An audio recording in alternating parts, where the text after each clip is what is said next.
Hello from the Heartland. My name is Jenna, and this is Smarter News. News when it matters and why it matters. Our Smarter series features unique people who help us think and live smarter. The epicenter of the COVID-19 outbreak in America right now is New York City, and a lot of attention is focused on Queens, where currently most of the cases are being reported. Queens is a densely populated area of more than 2 million people, making it twice the size of San Francisco. It's also one of the most diverse places in the entire world, a fascinating place full of incredible stories and people and food and culture. I learned this as my first reporting assignments in New York City brought me there, and I later lived in a neighborhood called Long Island City. That's where I met Patrick Thompson. He pastors a church in the area that my husband and I would frequently attend, and last week, Patrick sent me a text letting me know he had started a community effort in light of COVID-19, and oh, by the way, he was sick with the disease. We planned to do an interview, but then he couldn't. He was too sick, and I got really worried. I know the statistics are all in our favor, but sometimes the facts don't make things less scary. I'm happy to report, though, Patrick is on the mend, and what he's accomplished with his team while sick and in isolation for his community in Queens is nothing short of incredible. We talked about his new effort, a little bit about faith, but I started with the most obvious question. What is it like to have COVID-19?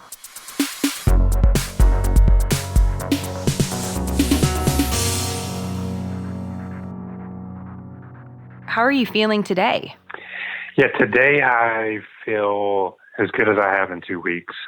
Energy level is coming back, which has been the hardest thing to get back. The fatigue associated with this virus has been very challenging. And so just even doing minor things around the house tires me out still, but that is getting better. My breathing is better.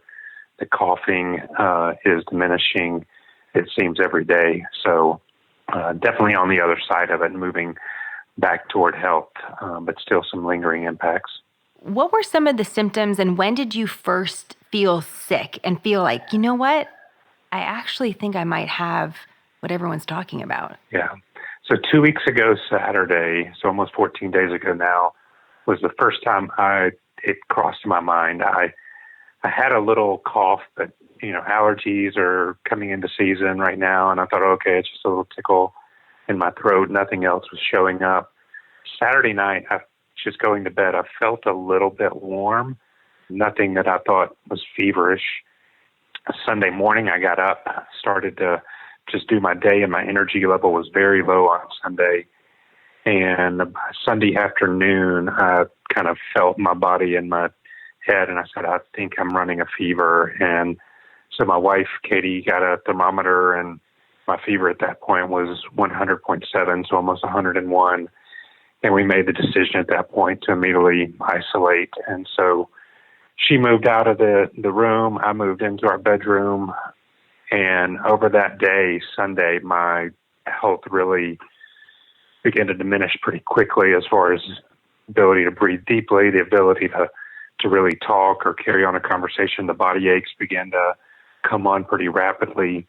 The sense of smell going away started pretty quickly as well. And I honestly thought Sunday, I was like, okay, this is probably as bad as it's going to get. It got worse through the week with the symptoms. But that's how quickly it came on. In less than a day, I went from feeling pretty normal, pretty healthy, just tired from busyness, to feeling pretty sick. And how did you take care of yourself during that time? And what did doctors tell? What did they tell you how to treat yourself? Yeah, so Sunday night I was able to get tested. Reached out to a friend of mine who's an in-home physician and had a visit that night. Was tested. The test took about 3 days to actually bring the positive back, but immediately he said, get rest, drink lots of fluids, stay hydrated because you're going to be tired. He'd already been treating a number of people with us. He says, you're going to be tired. You're not going to want to drink. You're not going to want to eat. You'll be sweating from the fever. So stay hydrated. And then Tylenol, definitely, instead of Advil, they encourage for the fever. And anything that normally helps my cough or other body aches, they encourage me as well. I called my regular primary care physician the next morning, and I was able to do a consultation with them, and the same recommendations were isolate for up to 9 to 10 days, take medication for your fever, any symptoms, but they really at that point were not prescribing any medication beyond that unless you came into the hospital. And both doctors told me their preference is for you not to go into the hospital. It would be one of the, you're going to be around a lot more sickness. You could become more compromised in a hospital than isolated by yourself. So that medically was how I was treated early on. Still, did you have any moment where you thought to yourself, you know what, maybe I need to go to the hospital? Yeah, by Wednesday, which I would say the third day of it, I was really struggling. I mean, I didn't realize how low my breathing was and how much it was impacting my oxygen intake. My energy level was to a point where it was difficult to even walk from the bedroom or from the bed to the restroom, which in a New York apartment is not very far. I mean, it's, 5 or 6 steps. And that night I was actually on a Zoom family game night with family here in the living room where I wasn't, and family in other states as well. And I couldn't even keep my head up. I couldn't hardly communicate. It was very difficult to just feel conscious at that point. Emotionally, it was very challenging as well.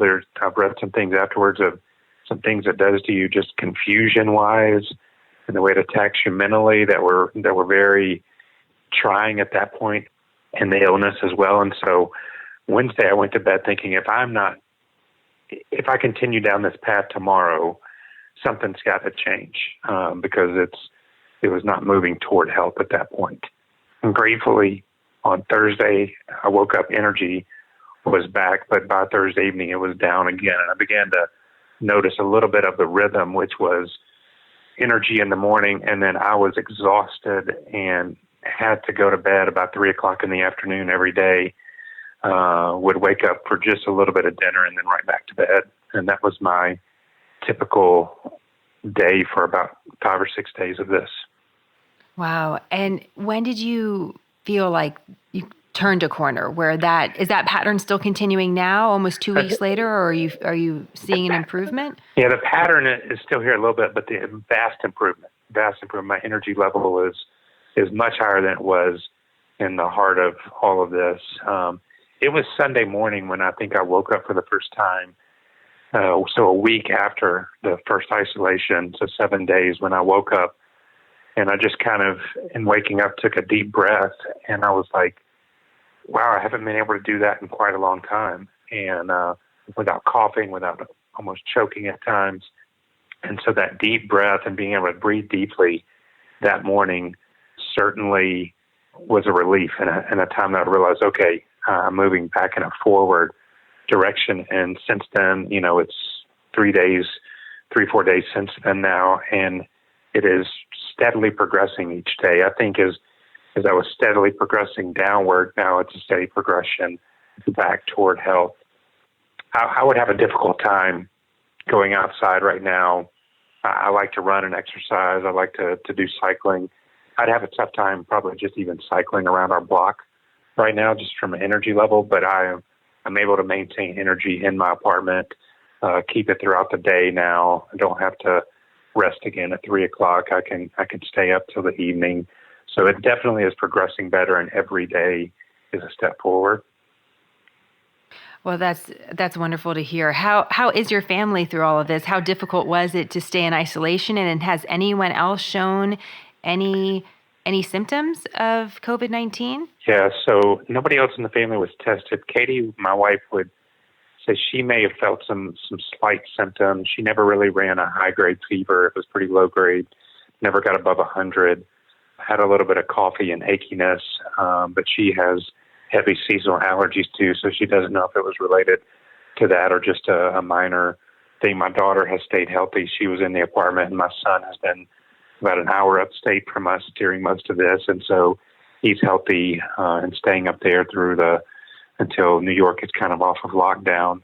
You mentioned the other part of it that was very challenging, which was the isolation part. I mean, 10 days of personal isolation is difficult. I mean, I would basically see my wife either through a FaceTime conversation or when she would crack the door open to set a meal on the chair right inside of our bedroom door, and the same with my daughter and another family. It was the isolation plays tricks with you mentally, just as far as how loneliness and depression and feeling like nobody else is understanding what you're going through all sets in on you. And I can be very honest. I mean, people calling, sending texts, sending emails. I even got a handwritten letter from a friend of mine who's like, I just thought you would enjoy holding something in your hands to read. And it really was encouraging. People staying engaged with me, even though I was isolated, reminding me that I wasn't detached from other people, was a lifeline and an anchor.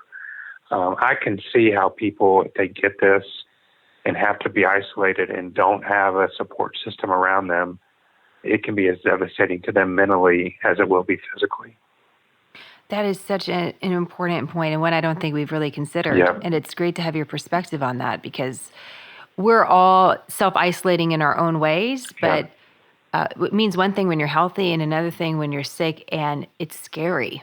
And this is scary. I think it's difficult to acknowledge how scary this is on a regular basis, as we're all just trying to get through to the next day and the next moment. So I think that's so critical. Do you have any idea how you got it, Patrick? Where it would be like, oh, you know what? I was around someone who wasn't feeling good, or I was in this really crowded subway. I mean, New York City, it's very hard to avoid that.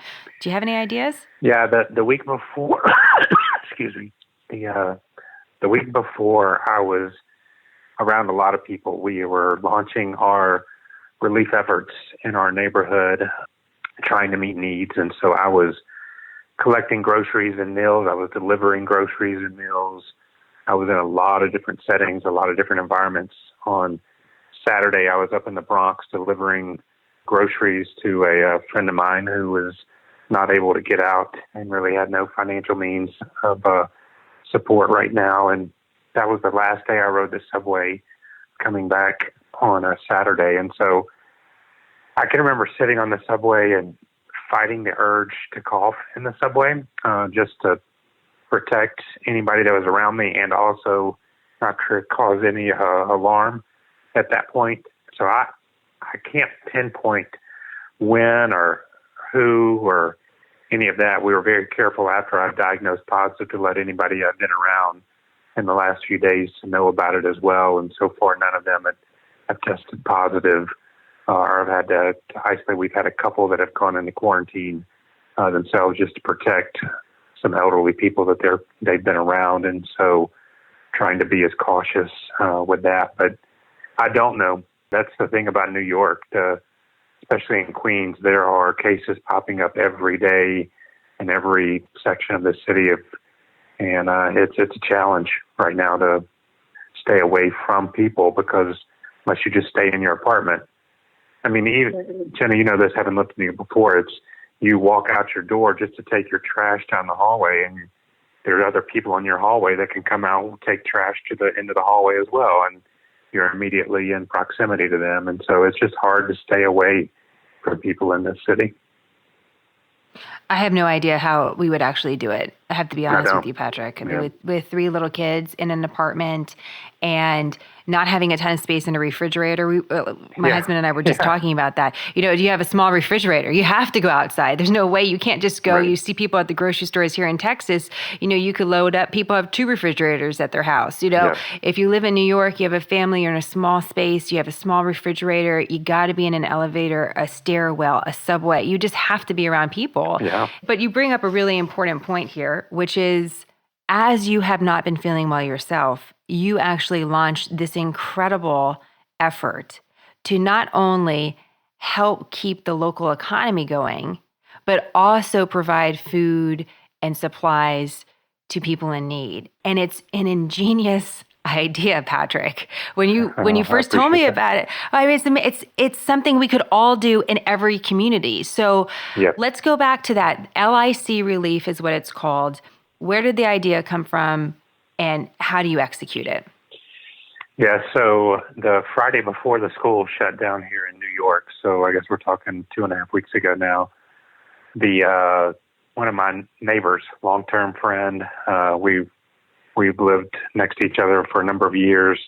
Her name is Kelly. She's one of the local PTA vice presidents. She basically reached out and said, what can we do? I pastor a church here in New York City in our neighborhood in Long Island City, and so we've done ministry and outreach stuff together before. And so she said, what can we do? And I said, I don't know yet, but let's put our heads together and come up with an idea. And we realized one of the major needs coming up was going to be meals, with kids not being in school, to have a breakfast and lunch provided every day. There was at least going to be a need to prep meals for that. And then we quickly learned that a lot of we live in an area, it's a middle to higher income area, but just north of us is a very low income area. The largest housing government complex in the nation is just 1.5 miles north of us. And we quickly learned through some of our connections there that most of their food distribution channels were going to be shutting down. Volunteers were going away. And so we said, well, how can we meet that need? So we just had this novel idea.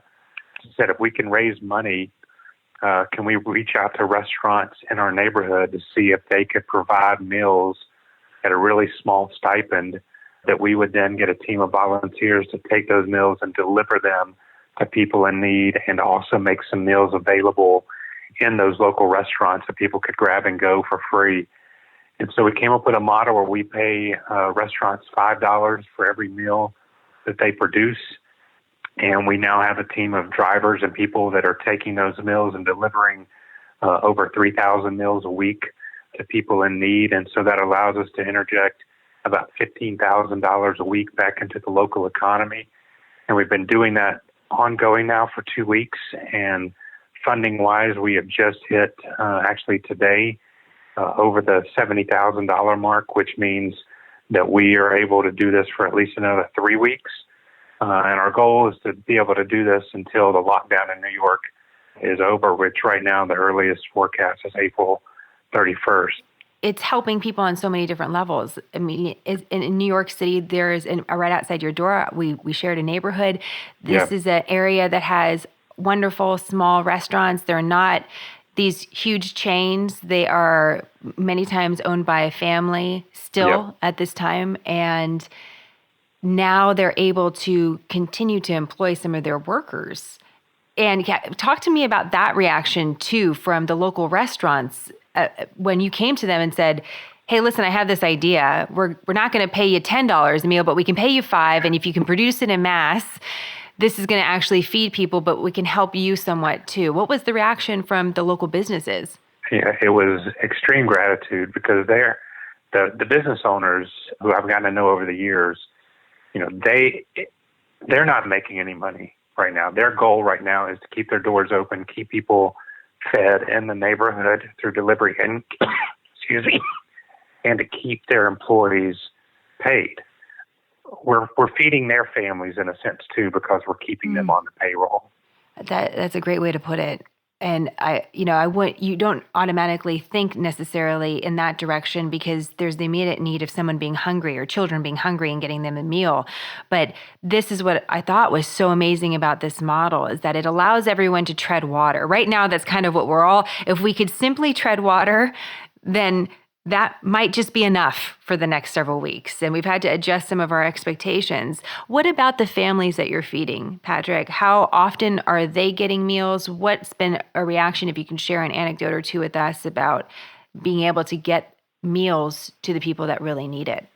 So we partner specifically with 4 low-income senior centers in the government housing projects. And so we bring the meals there every day, and then they are able to come through some local volunteers they have there that are taking meals to elderly, handicapped, or those that are medically vulnerable who can't leave their apartment. And so it is literally going from a kitchen in Long Island City restaurant to the kitchen of a small kitchen in an apartment where an elderly 80-year-old lady can't get out of her apartment because she's fearful that she'll get the virus if she does. And So that is where the vast majority of these meals are going through. We're also connecting. There's a group called Our Children, HOUR, which means like 1 hour, which is a group that has connected with women coming out of incarceration that are reconnecting with their kids. And so they're basically in a halfway house, and it's all of their food and the support that has been coming their way has dried up in this last few weeks. And we're providing them 2 of their housing groups with 80 meals a day, Monday through Friday. We were going up to, to deliver a group of meals to one of our partners when we had about 10 meals left over from that delivery. And a lady that was coming down the street, one of our volunteers asked her, "Are you in need of meals?" And she said, "You have no idea. I was actually just left my house. I just prayed, God, we have nothing to eat tonight." And she said, "I'm just going to go toward the store and see what happens." She had no money, no resources, and our volunteer was able to give her 10 meals to take back to her family that night to feed. And so we're doing this on a mass scale, and we're doing it on an individual scale. Wherever we can see a need, we're trying to meet that need as much as we can. And I saw, as you had mentioned, that people could even come by the restaurants if they can and just pick up a boxed meal. Do you have to be concerned at all, Patrick, about safety? Who's touching the meals, safety precautions about spreading the virus, heaven forbid, amongst people? Yeah. What are you all doing because of that? So, what we're doing in the restaurants, we limit 2 people per restaurant being able to come in and pick up a meal, and all of our volunteers wear gloves and masks during delivery as well. So we're doing what we can with the practices that we know and the resources we have. We just got in today through another partner 500 N95 masks to upgrade our volunteer mask, but the vast majority of those masks are also going out to medical facilities here in Queens for use as quickly as we can get them out as well. Wow, you're doing incredible work. This is, it's really amazing to hear. I was curious in general what your conversations with God have been like, Patrick, over the last couple. You don't need to, I know these are confidential, but I do have to ask you about this, being your role as a pastor of a church. Yeah. And also, I really have a strong feeling about this with news. The news in journalism, we aim to tell a complete factual story. Oftentimes, though, we marginalize any conversation about faith. And sometimes that's with good intention, because we don't want to, I'm not trying to proselytize to people, and everyone should believe what they want to believe. That's not my role.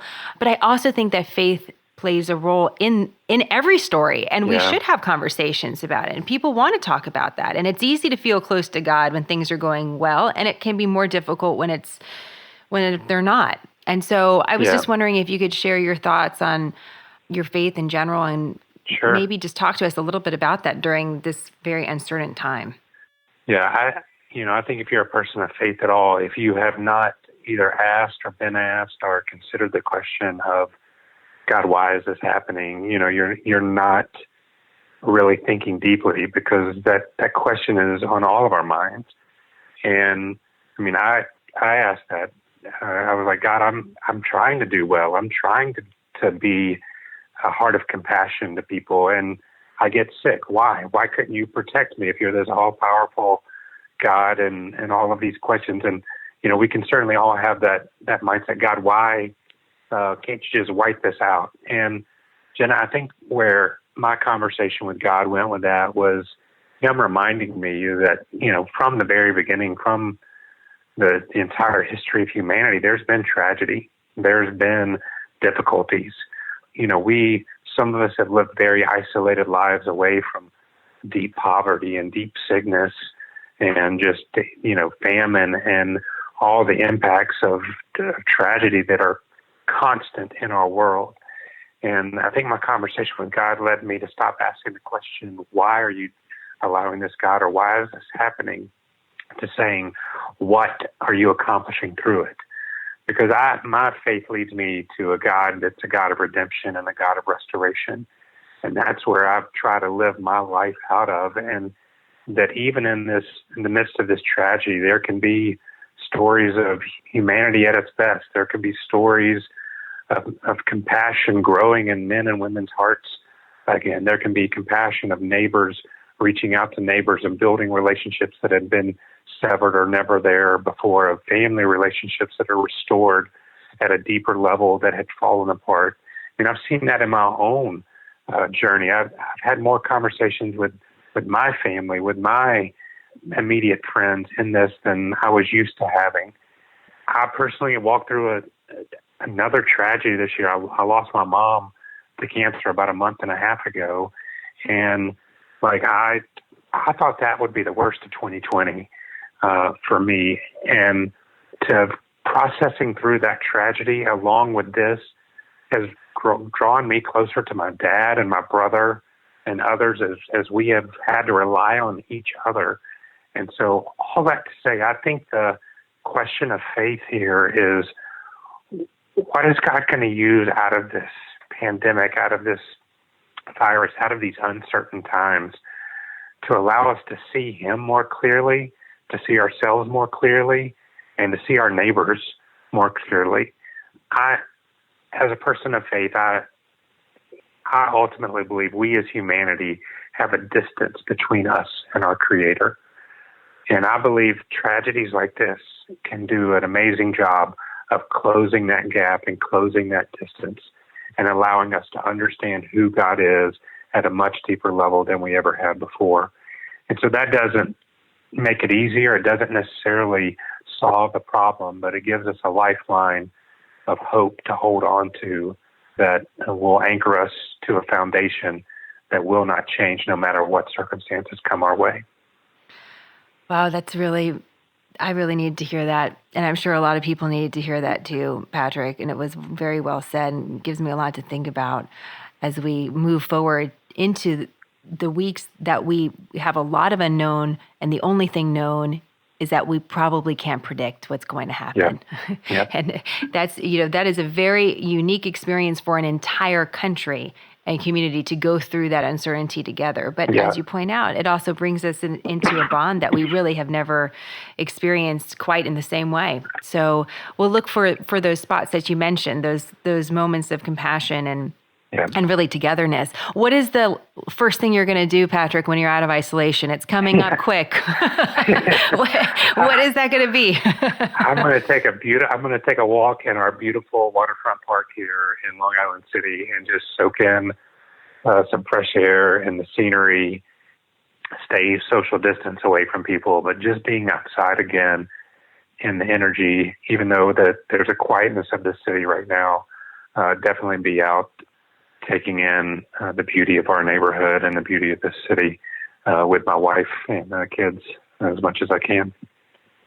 Well, we'll be thinking of you and supporting you along the way, Patrick. We'll make sure everyone has the information for LIC Relief, and I really thank you for the time today. Hey, thank you for getting the word out, and we're excited to just see how we can help. And that's our challenge to people is we're neighbors helping neighbors, and wherever you're at and whatever you're doing, you can be a neighbor to help whatever need your neighbor has as well. Patrick, thank you. If you want to support LIC Relief, you can visit their website, licrelief.org. Your donations are tax deductible. It's $5 a meal. It feeds the hungry. And as you heard from Patrick, it has a double impact because it also supports the local economy, the restaurants and their teams and their families. It's worth checking out as a way we can all help each other. licrelief.org. Quick, concise, nonpartisan, smarter news, a refuge from the storm. I'm Jenna. Thank you for choosing smarter.